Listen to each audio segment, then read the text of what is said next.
Hi friends, let us continue the lesson, The Tale of Custard the Dragon. Now let's go to the sixth stanza. You know Belinda, right? Belinda is the owner of the house. So Belinda giggled till she shook the house. What did she do? She giggled. What is giggling? Giggling means laughing quietly so as to make fun of someone. This is giggling, laughing quietly.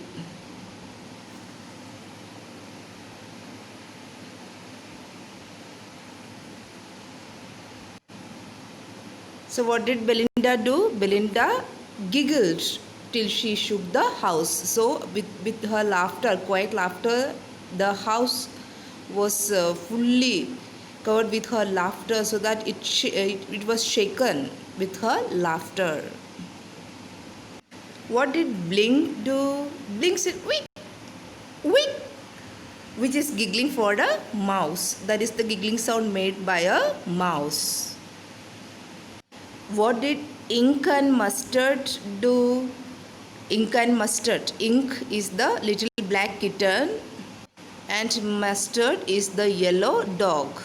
So what did they do? They rudely asked his age. Hey, what's your age, you boy? Like that, they asked to Custard. Very rudely they asked because he is always crying for a cage, right? That's why they asked.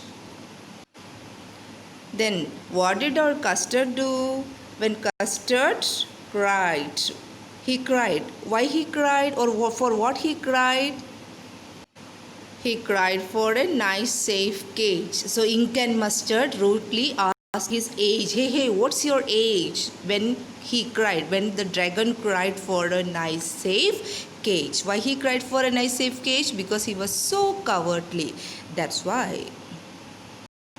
Now let's try to find out the poetic devices used up to stanza 6.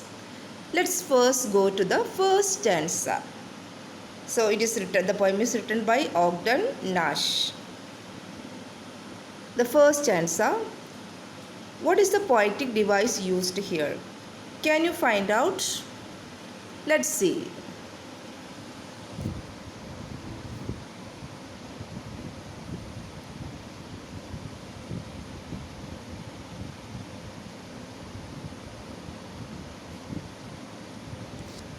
So which word is repeated here in the first stanza? Little. The word little is repeated. So here the poetic device used in the first stanza is repetition. Why we are using repetition, saying again and again?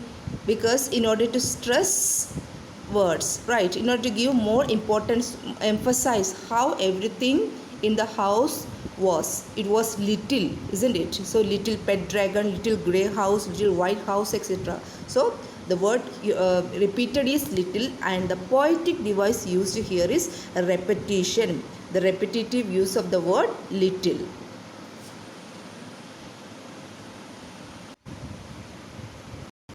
Now let's go to the third stanza. Here in the third stanza, look at the third line.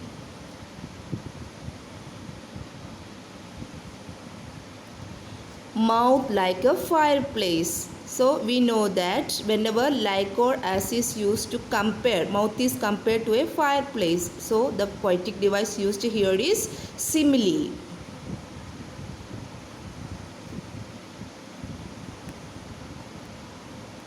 Now let's go to the fourth stanza.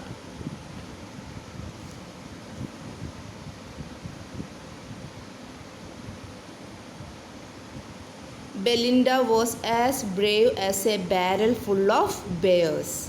Here, Belinda's bravery is compared to a barrel full of bears. The word as is used to compare.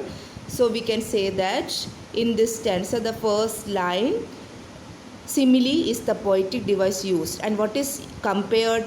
Belinda's bravery is compared to a barrel full of bears. Then again,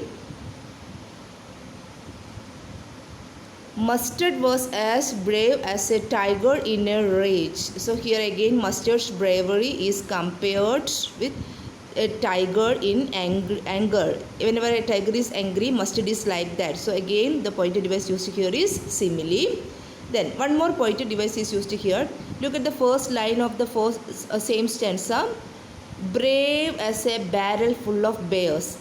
B, b, b. Sound is repeated thrice. So whenever the consonant sound, that means in the beginning, initially, if a consonant sound is repeated, then it is the poetic device used here is alliteration. So brave as a barrel full of bears. That means B sound is or B sound is repeated. So the poetic device is alliteration.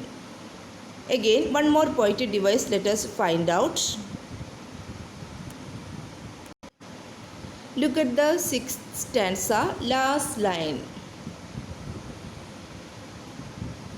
Realio, trulio. So we know that these words are not there. So here the actual meaning of the words real, true. So the poet has taken here liberty with spelling to create a poetic effect. So then the poetic device used here is, we can say that poetic liberty with spellings. Real and true have been spelt as realio and trulio for poetic effect. So that we can find out many words like that. Again in the first tense also same way realio, trulio is repeated. So what is the poetic device used here? The poetic liberty with spellings. Hope you have understood these poetic devices. Now let's do the question answers.